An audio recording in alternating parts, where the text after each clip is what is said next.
Pence lands in South Korea amid rising tensions in North Korea. U.S. Vice President Mike Pence arrived in South Korea on Sunday to begin his 10-day Asia trip that comes amid rising tensions on the Korean peninsula over North Korea's threats to advance its nuclear and defense capabilities. The vice president arrived in the region a day after North Korea celebrated the birth anniversary of the country's late founder with a military parade showing off missiles and military hardware. A North Korean missile exploded during its launch on Sunday, U.S. and South Korean officials said. The failed missile launch comes as a powerful U.S. aircraft supercarrier approaches the Korean peninsula in a show of force.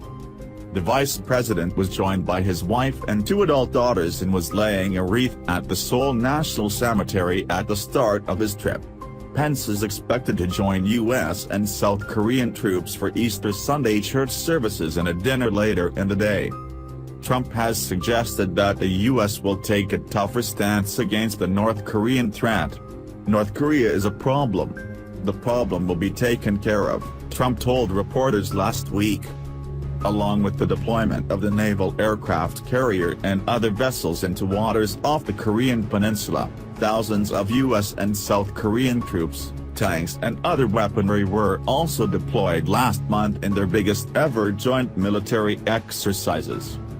Despite North Korea's provocations, U.S. officials have said that the U.S. doesn't intend to use military force against North Korea in response to either a nuclear test or a missile launch. After a 2-month policy review, officials settled on a policy dubbed maximum pressure and engagement, U.S. officials said Friday. The administration's immediate emphasis, the officials said, will be on increasing pressure on Pyongyang with the help of Beijing. Pence will be tasked with explaining the policy in meetings with leaders in South Korea and Japan at the start of his trip, which will also include stops in Indonesia and Australia.